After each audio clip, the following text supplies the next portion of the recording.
Pemirsa, sekitar 10 hektar lahan gambut terbakar di Desa Rimbo Panjang, Kecamatan Tambang, Kabupaten Kampar Riau. Petugas gabungan masih berupaya memadamkan api. Alat berat dikerahkan untuk membantu penanganan.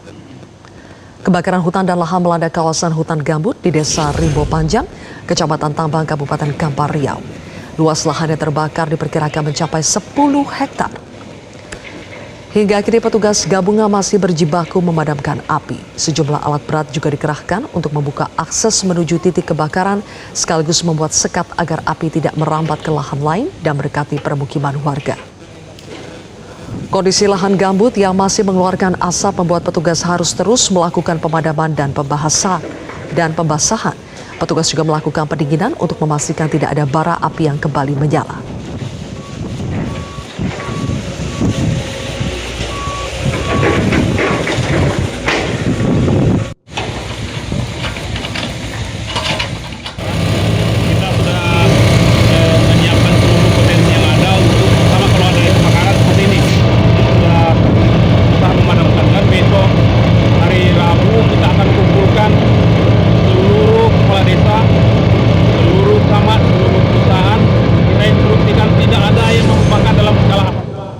Perusahaan-perusahaan yang terbukti terlibat dalam pembakaran hutan dan lahan di Kalimantan dan Sumatera terancam dicabut izinnya. Presiden Prabowo telah memerintahkan kepolisian dan kejaksaan menindak korporasi yang diduga membakar hutan dan lahan. Menteri Lingkungan Hidup Muhammad Jumhur Hidayat mengungkapkan ada 42 perusahaan di Kalimantan yang terlibat kebakaran hutan dan lahan. Jumhur menyebut pemerintah tidak akan menoleransi karhutla yang dipicu ulah manusia dalam pembukaan lahan. Barusan mengupdate Kalimantan ini ada sekitar 42 perusahaan-perusahaan yang berkontribusi dalam munculnya kebakaran ini. Ini baru di Kalimantan. Di Sumatera nanti sedang berlangsung update-nya. Dan ada yang 11 itu terindikasi kuat sekali. Dia memang melakukan hal yang tidak terpuji itu. Pemirsa, kebakaran lahan dan hutan melanda sejumlah provinsi di Indonesia mulai dari Kalimantan, Riau, Jambi, Sumatera Selatan hingga wilayah Papua dan Papua Barat. Lalu bagaimanakah mempercepat penanganan karhutla di Indonesia dan bagaimana agar penegakan hukum dalam kasus karhutla dapat menimbulkan efek jera? Kami akan membahasnya bersama dengan Wali Kota Pekanbaru, Agung Nugroho, dan juga pakar forensik kebakaran hutan dari IPB, Profesor Bambang Hero Soharjo. Selamat malam Pak Agung dan Prof. Hero. Selamat malam, Pak Juni. Baik, Pak Agung, saya ke Anda dulu. Bagaimana perkembangan penanganan karhutla di Riau, Pak? Iya, pertama kami khususnya Kota Pekanbaru, Mbak. Jadi kalau di Kota Pekanbaru sendiri ini adalah yang sangat berdampak terkait asapnya yang banyak ke Pekanbaru. Dari jumlah saat ini ada 128 titik api di Kota Pekanbaru dengan jumlah luas 90 hektar. Namun saat ini titik api sangat terkendali dan semuanya saat ini sedang melakukan pendinginan. Dan tentu yang sangat berdampaknya terkait dari hasil ISPU ini mencapai dengan 356, sangat berbahaya sekali, Mbak. Dan dari BMKG juga sudah mengeluarkan ini dengan kategori sudah tidak sehat lagi atau berbahaya. Oke. Jadi masih tersisa berapa, Pak, titik api yang ada di Pekanbaru saat ini? Saat ini semua titik api pada Kota Pekanbaru tadi pagi itu ada sekitar 128. Memang dia terus akan hidup. Jadi kita melakukan pendinginan, Namun karena lahannya di Kota Pekanbaru atau kebanyakan di Provinsi Riau itu adalah lahan gambut, sehingga tidak hanya bisa ketika api dipadamkan habis begitu saja, karena asapnya masih menggumpal di dalam bawah tanah. Dan ini dilakukan setiap hari untuk mengecek dan dilakukan pendinginan. Bahkan pipa kita atau selang kita dari BPBD, termasuk juga dari TNI Polri dan relawan, itu selangnya sampai dimasukkan ke dalam tanah untuk menyiram api yang ada di dalam tanah. Jadi asapnya yang keluar seperti itu, Mbak. Dan saat ini kondisi terkendali, hanya tinggal asap-asap saja. Namun memang Kota Pekanbaru hampir diselimuti asap semuanya karena banyak kiriman dari provinsi lain begitu, Pak. Oke, saya bergeser dulu ke Prof. Hero. Prof. Hero, tampaknya apa yang disampaikan Pak Agung, kondisi yang terjadi di Pekanbaru ini juga dirasakan di sejumlah wilayah di Indonesia, khususnya di lahan gambut. Keluhannya sama, Pak, sulit untuk memadamkan api di lahan gambut. Jadi bagaimana, Pak, langkah untuk mempercepat penanganan karhutla di Indonesia, khususnya yang ada di lahan gambut? Ya, dari beberapa kali pertemuan ya diskusi, salah satu yang paling sulit untuk dikendalikan dalam rangka pengendalian kebakaran itu adalah lahan gambut. Karena mereka itu, gambutnya itu terdiri dari biomasa ya, biomasa yang membusuk selama sekian puluh tahun begitu, dan kemudian masih bertahan sampai sekarang itu karena ada airnya. Nah, ketika terjadi kondisi seperti sekarang ini, maka ketersediaan air itu makin berkurang, gitu ya. Karena biasanya mungkin dengan kedalaman tertentu, katakan 10-20 meter sudah dapat air. Sekarang belum tentu itu, Mbak. Makin ke sini itu akan makin sulit untuk dilakukan. Sehingga menurut saya khusus yang seperti ini harus ada extraordinary juga untuk penanganannya. Tidak cukup kemudian hanya parsial saja penanganan. Semua itu harus terlibat dalam penanganan itu. Jadi semua fasilitas siapkan. Kalau memang memungkinkan untuk dilakukan waterbombing, silakan. Kalau memang untuk dilakukan emergency itu disilakan. Cuma kalau tidak ada, mestinya berkombinasi dengan yang di darat, gitu ya. Dan tugas tim yang di darat lah kemudian untuk menyediakan stok air, gitu. Nah, ini semalam juga saya dengar Bupati salah satu kabupaten di Kalimantan Tengah juga meributkan itu. Bahkan mereka itu sudah masuk ke dalam hutan itu sekitar sekian kilometer, Mbak. Kuncinya itu tadi di airnya tadi. Ya, karena gambut itu ya ketika terbakar dan kemudian kita lihat seperti mati, itu belum tentu karena baranya itu masih ada di bawah permukaan. Itu yang kami saksikan juga tahun lalu misalnya di Bengkalis. Selama tidak ada hujan, maka peluang itu akan muncul kembali, ya, karena angin begitu terangsang kembali apinya, dia akan itu. Jadi salah satu kunci yang paling itu adalah dengan pemadaman. Dan kalau memang tersedia air yang cukup, saran saya itu lebih baik direndam saja, Mbak, bekas kebakar itu untuk mereka tidak kembali lagi begitu. Ya, seperti itu, Mbak. Jadi Prof. Hero, dapatkan air. Kan sekarang banyak diperbincangkan di media sosial itu soal pesawat pemadam kebakaran hutan seperti pesawat amfibi CL415. Apakah itu efektif, Prof, untuk lahan gambut? Saya kebetulan tahu tentang pesawat ini karena saya pernah juga ke Perancis selama 1 bulan. Kami ada kerjasama dengan pihak sana, Palap dan sebagainya. Hati-hati juga, Mbak. Ya itu tadi, kalau memang tersedia stok air tidak masalah, karena dia tidak boleh sembarangan itu. Ya karena saringan filternya juga cukup ketat begitu ya, satu. Kemudian yang kedua, ketika dia mau terbang, cuaca juga harus mendukung. Karena kalau misalnya itu dibungkus asap, dia tidak berani terbang. Tidak berani terbang begitu, maka dia area grounded. Seperti itu. Jadi perlu betul-betul dipertimbangkan seperti ini gitu ya. Karena ya kita mohon maaf, di Kanada sendiri tahun lalu, Mbak, 2023 itu hampir 20 juta hektar loh terbakar itu. Mereka juga termasuk menggunakan ini juga. Ya kalau memang kita bisa memadukan apa yang kita punya gitu di darat maupun di itu, silakan. Lebih baik menurut saya depending dulu lah pembelian alat lebih baik digunakan untuk proses pemadaman yang sekarang ini sedang urgen. Begitu, Mbak. Oke. Baik. Pak Agung, tadi soal stok air, Pak ya. Apakah ini juga menjadi kendala untuk memadamkan api yang ada di lahan dan hutan di Pekanbaru, Pak? Iya, Mbak. Kalau kebetulan, kalau Provinsi Riau ini kita memang sudah biasa dengan pengalaman ya, dengan beberapa tahun silam, bahwa kita juga pernah menghadapi hal yang sama. Namun memang kendala salah satunya memang air. Makanya air itu karena ini adalah musim kemarau yang panjang, bahkan kanal-kanal itu pun sekarang bisa dikatakan kering.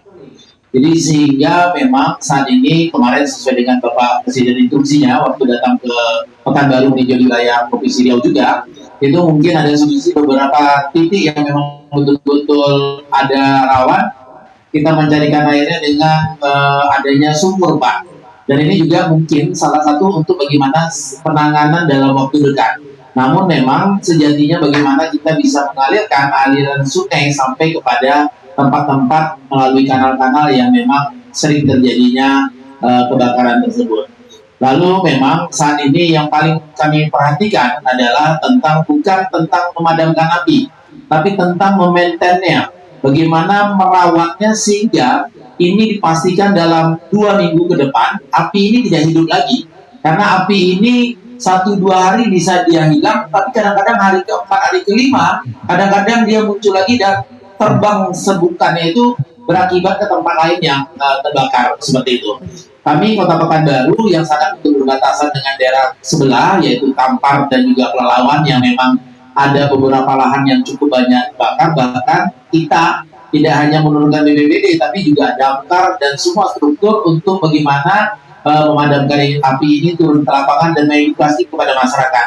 Karena traumatiknya masyarakat, tentu semua masyarakat ikut serta untuk memadamkan api ini. Tidak ingin kejadian-kejadian beberapa tahun silam kembali terjadi di Provinsi Riau. Ya, baik. Oke, memang saat ini sedang fokus untuk pemadaman ya. Tapi selain pemadaman, kita juga akan berbicara lebih jauh soal pencegahan dan penindakan. Karena seperti yang kita ketahui, karhutla ini adalah persoalan klasik yang selalu terjadi di Indonesia, terus berulang. Tetapi penegakan hukumnya dirasa masih kurang. Kita akan bahas lebih jauh, pemirsa, usai jeda. Kembali bersama kami di Prime Time News. Pemirsa, kami lanjutkan kembali perbincangan bersama dengan pakar forensik kebakaran hutan dari IPB, ada Profesor Bambang Heru Soeharjo dan juga Wali Kota Pekanbaru, Bapak Agung Nugroho. Saya kembali ke Prof. Bambang Heru Soeharjo. Presiden Prabowo sudah mengatakan bahwa dari kepolisian jangan ragu untuk menindak korporasi yang sengaja membakar hutan dan lahan. Dari puluhan tahun analisis yang Anda lakukan, Prof, terhadap kasus karhutla di Indonesia, apa sebetulnya motif utama hutan dan lahan yang sengaja dibakar terutama oleh korporasi? Jadi yang pertama itu sudah pasti itu adalah motif ekonomi itu. Ya, jadi bagaimana caranya mendapatkan keuntungan sebesar-besarnya. Mereka melakukan penyiapan lahan itu dengan pembakaran. Karena mereka ya itu tadi misalnya ya untuk membuka 1 hektar butuh 50 juta. Mereka nanti mengeluarkan itu paling-paling tinggal hanya 10 juta. Saya bisa menempatkan lebih besar lagi. Dan yang berikutnya lagi, mereka bisa juga itu dari berdasarkan pengalaman saya lakukan ya, itu dapatkan insuran, Mbak, dari kejadian itu. Dan itu cukup besar. Saya pernah tangani itu 2011 itu 5 juta US dollar itu 65 miliar. Nah, seperti itu. Jadi peluang itu ada. Ya di samping memang ada juga beberapa alasan lain lah, tapi yang utama sudah pasti itu adalah motif ekonomi. Begitu Mbak Rajan. Oke. Prof, Anda kan sering diminta juga ya oleh kepolisian untuk mendampingi kasus kebakaran karhutla ini dalam penyelidikannya ataupun penyidikan. Apakah memang selama ini penegakan hukum atau sanksi terhadap mereka penjahat yang membakar hutan dan lahan ini masih Anda nilai secara garis besar itu apakah masih terlalu ringan, kurang tegas atau bagaimana Prof penegakan hukumnya? Jadi begini Mbak, jadi kalau yang tidak tahu seperti apa yang dihasilkan diproses, maka akan keluar pertanyaan seperti itu. Mbak tahu nggak, di Riau itu ya 1 meter persegi saja itu diproses loh itu. Ya, karena kan di dalam regulasi nggak ada batas minimumnya seperti apa. Saya pernah dalam satu sidang ditanya, saudara ahli kan, ada nggak batas minimum orang dipidana karena karhutla? Tidak ada, karena itu memang dilarang. Dibolehkan itu hanya karena masyarakat adat tradisional, termasuk yang di Kota Pekanbaru itu Mbak. Saya pernah menangani 110 meter persegi loh itu. Ya, nah termasuk juga korporasi besar. Ya, jadi misalnya ada yang sampai digugat 1,07 triliun misalnya di Pulau Meranti itu. Bahkan kemarin untuk yang di Sumatera Selatan itu putusan PN-nya itu Mbak 2,5 triliun. Mainnya itu sudah di ratusan miliar dan sebagainya. Nah, begitu. Jadi memang yang agak jadi pertanyaan itu ya, tidak semua instansi yang menangani itu memproses itu gitu. Kalau Riau, saya apresiasi, gitu ya, dikejar benar pelakunya itu bertahun-tahun juga. Nah, tapi ada juga yang tidak atau kurang lah melakukan kegiatan penegakan hukum. Itu mungkin yang mempengaruhi penilaian ya, atau sehingga timbul pertanyaan dari Mbak tadi, begitu ya. Sekarang dulu Mbak, misalnya di 2015, saya tuh di rumah itu seminggu saja sudah luar biasa itu. Ya, karena bergerak terus begitu ya untuk menangani kasus ini itu dan sebagainya. Jadi karena dia tidak hanya sanksi pidana yang diterapkan, tetapi juga gugatan perdata. Ya. Jadi artinya gini, karena kan terjadi perusakan ya misalnya. Nah itu kan perusakan itu harus dipulihkan dan itu urusannya besar biayanya, gitu kan ya. Ada yang pidana bisa dilakukan melalui dua cara misalnya. Satu yaitu adalah pelaku fungsional, gitu bisa manajer, bisa direktur atau siapa. Yang kedua korporasinya bisa dibebani juga melalui proses pidana begitu dengan pidana tambahan. Kalau itu tidak dilakukan, maka akhirnya kementerian yang akan menggugat itu. Bahkan apa? Kita nggak bisa meninggalkan hasil karya mereka itu dengan begitu saja. Mereka harus bertanggung jawab untuk mengganti kerugian ekologis, ekonomis, dan kemudian juga proses pemulihan. Nah, hanya saja kemudian memang prosesnya itu butuh waktu, Mbak. Ahlinya aja sudah banyak ya, apakah dari pihak nanti penuntut umum juga lawan juga seperti itu. Nah, tadi juga saya dengar di laporan Pak Kapolri memang sekarang ada beberapa kasus sedang proses di persidangan itu, Mbak. Ya. Misalnya kemarin ada yang di PN Pontianak, ada di PN Ketapang, dan betul itu yang dilakukan kementerian itu nggak peduli, Mbak. Okay. Mau perusahaan besar, mau apa, itu gas terus lah saya. Karena itu tadi kita ingin publik Indonesia maupun luar negeri itu tahu bahwa pemerintah RI tidak pernah melegalkan upaya-upaya seperti tadi itu. Ya, pantangan umpama tidak bisa itu. Nah, sehingga melalui penegakan hukum masalah bukti nyata untuk itu, gitu Mbak. Oke, sekarang kita cek ke Pak Wali Kota ya, Pak Wali Kota Pekanbaru, Pak Agung. Bagaimana penegakan hukum yang saat ini sedang berjalan, terutama terhadap kasus karhutla yang saat ini masih terjadi di Pekanbaru? Penegakan hukumnya sudah sampai di mana, Pak? Apakah juga sampai menjerat korporasi? Ya, di Pekanbaru khususnya untuk penegakan hukum ini memang sangat luar biasa sekali. Karena memang dari tahun-tahun sebelumnya kita sudah pernah mengalami hal yang sama seperti ini, sehingga memang di Kota Pekanbaru sudah tidak terlalu banyak lagi yang memang korporasi yang berani membuka lahan secara membakar. Betul disampaikan seperti Profesor sampaikan tadi, bahwa secara nilai ekonomi dengan membuka lahan menggunakan stacking alat dibandingkan dengan membakar tentu jauh lebih murah dengan membakar lahan tersebut.